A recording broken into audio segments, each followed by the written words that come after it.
Pokhran nuclear test 1974।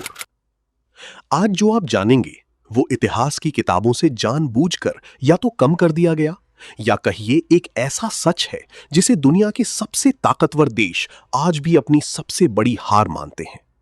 एक ऐसा राज जो अगर एक दिन पहले भी खुल जाता तो शायद आज भारत का नक्शा कुछ और ही होता।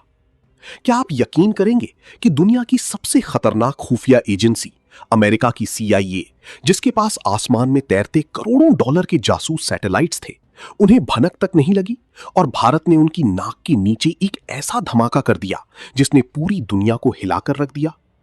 लेकिन यह सिर्फ एक धमाके की कहानी नहीं है, यह कहानी है धोखे की, कूटनीति की और एक ऐसे मिशन की जिसमें हमारे वैज्ञानिकों ने मौत के साए में काम किया। आपको क्या लगता है कि परमाणु बम बनाना सबसे मुश्किल काम था? नहीं, असली खेल तो कुछ और ही था। एक ऐसा खेल जिसमें एक छोटी सी गलती की सजा पूरे देश को भुगतनी पड़ती।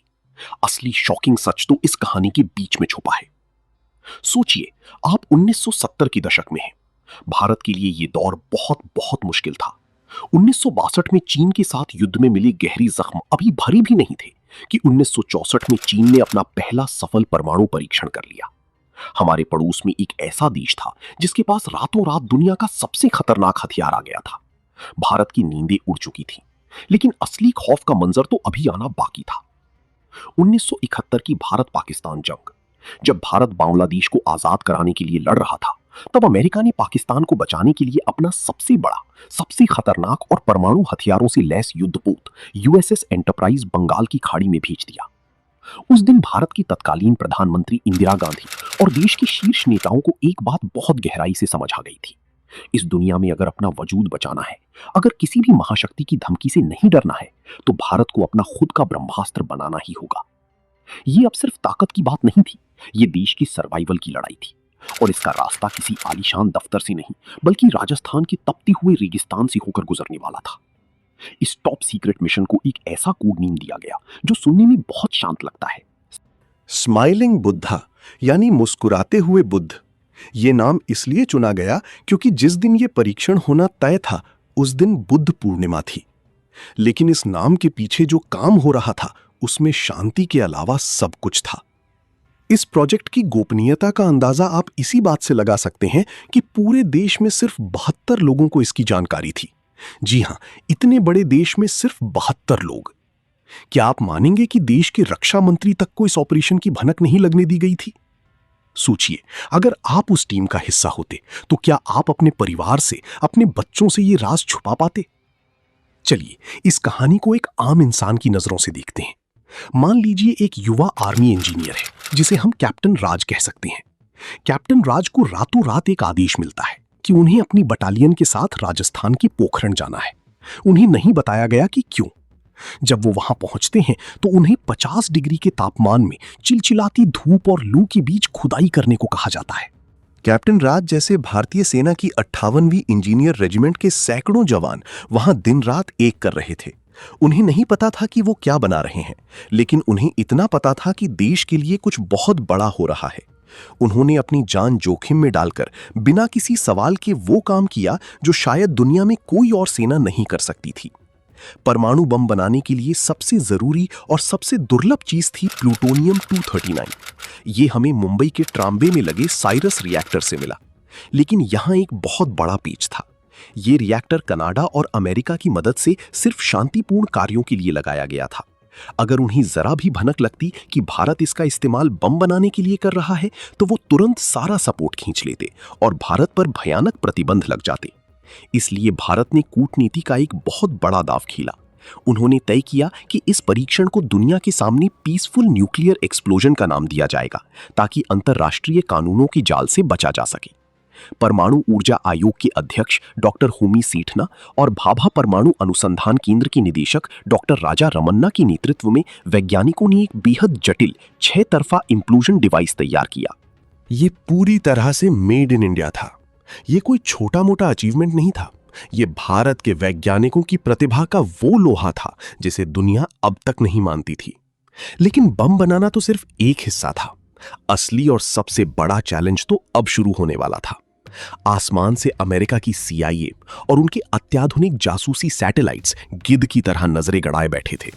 अगर उन सैटेलाइट्स को पोखरण में कोई भी असामान्य गतिविधि दिख जाती तो खेल वहीं खत्म हो जाता, दुनिया भर के प्रतिबंध लग जाते और परीक्षण कभी नहीं हो पाता।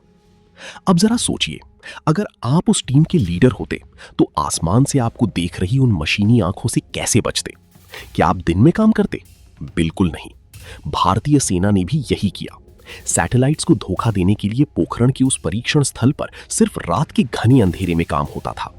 सेना ने वहां 107 मीटर यानी लगभग 350 फीट गहरा एक एल शेप का शाफ्ट खोदा। दिन निकलते ही सारी भारी मशीनरी, ट्रक और इक्विपमेंट को घास फूस और रेत के कैमोफ्लाज नेट से ढक दिया जाता था। आपको जानकर हैरानी होगी कि देश के सबसे बड़े वैज्ञानिक जब भी पोखरण आते थे तो वो सेना की वर्दी पहनकर आते थे। ऐसा इसलिए किया जाता था ताकि अगर कोई सैटेलाइट तस्वीर खींच भी ले तो अमेरिकियों को लगे कि ये सेना का कोई रूटीन अभ्यास चल रहा है। और क्या आप जानते हैं कि सेना के ट्रकों और जीपों के टायरों के निशान मिटाने के लिए क्या किया जाता था? वे जानबूझकर रेगिस्तान में चलने वाली तेज हवाओं और रेतीले तूफानों का इंतजार करते थे। जैसे ही तूफान आता वे अपने ट्रकों को वहां से निकालते ताकि तूफान की रेत उनके पहियों के निशान को हमेशा के लिए मिटा दे। CIA को चकमा देने का ये तरीका इतना अचूक था कि करोड़ों डॉलर की तकनीक भी इसके सामने अंधी हो गई। वक्त गुजर रहा था। हर गुजरते दिन के साथ धड़कनें तेज हो रही थी। क्या कोई राज लीक हो गया है? क्या अमेरिका को पता चल गया है? हर रात एक डर होता था और हर सुबह एक नई चुनौती। और फिर आ गया वो दिन, 18 मई 1974, बुद्ध पूर्णिमा की वो सुबह। पोखरण का तापमान लगातार बढ़ रहा था। हवा का रुख भी उसी दिशा में था जो परीक्षण के लिए एकदम सही माना गया था। बम को उस गहरी शाफ्ट में सावधानी से डाल दिया गया था। अब बारी थी उसे ऊपर से रेत से पूरी तरह पैक करने की। इस प्रक्रिया को स्टेमिंग कहा जाता है। ये इसलिए किया जाता है ताकि जब धमाका हो तो उसका घातक रेडिएशन जमीन के बाहर ना आ सके। अगर रेडिएशन बाहर आता तो ये एक बहुत बड़ा हादसा बन सकता था।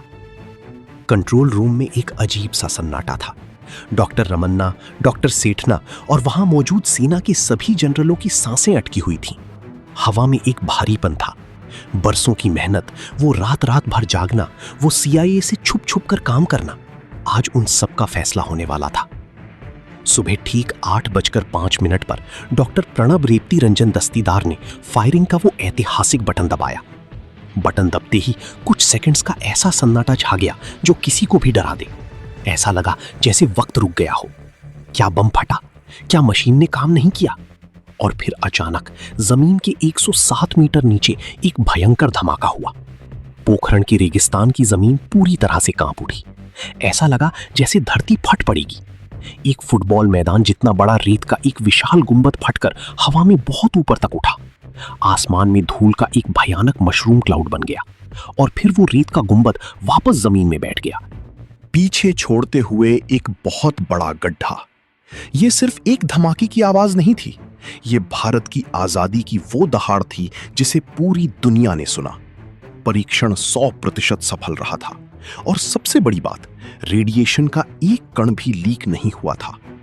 भारतीय वैज्ञानिकों ने असंभव को संभव कर दिखाया था। डॉक्टर रमन्ना ने उसी वक्त दिल्ली फोन मिलाया और लाइन पर थीं प्रधानमंत्री इंदिरा गांधी। उन्होंने सिर्फ एक लाइन कही, द बुद्धा हैज स्माइल्ड। जैसे ही दुनिया को इस धमाके की खबर मिली, ग्लोबल पॉलिटिक्स में एक ऐसा भूकंप आ गया जिसकी किसी ने कल्पना भी नहीं की थी। अमेरिका की CIA पूरी तरह से हिल गई। उनके लिए ये इतिहास की सबसे बड़ी इंटेलिजेंस विफलता थी। दुनिया का सबसे ताकतवर देश, जिसकी खुफिया एजेंसी हर देश के बेडरूम तक की खबर रखने का दावा करती थी, उसे पता ही नहीं चला कि भारत ने अपने बैकयार्ड में इतना बड़ा कारनामा कर दिया। अमेरिका और कनाडा आग बबूला हो गए। कनाडा ने तुरंत गुस्से में भारत के साथ चल रही सारी न्यूक्लियर प्रोजेक्ट्स और सहयोग को बीच में ही रोक दिया। लेकिन भारत ने जो हासिल किया था उसे कोई वापस नहीं ले सकता था।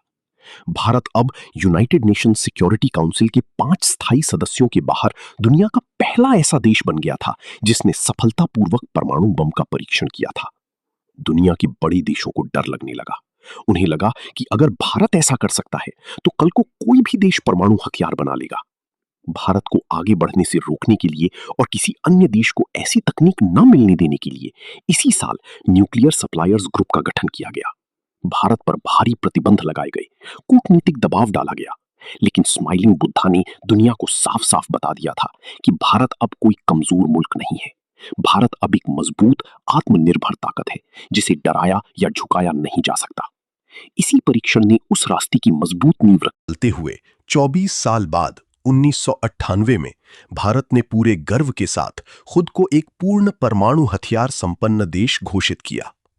ये कहानी सिर्फ विज्ञान की नहीं है, ये कहानी है उस अदम्य साहस की, उस जिद की जो हमारे वैज्ञानिकों और हमारे जवानों ने दिखाई। अगली बार जब आप आजादी से सांस लें तो याद रखिएगा कि इस आजादी को बनाए रखने के लिए तपते रेगिस्तान की उस गहराई में कुछ लोगों ने बिना किसी नाम या पहचान के अपनी पूरी जिंदगी दांव पर लगा दी थी।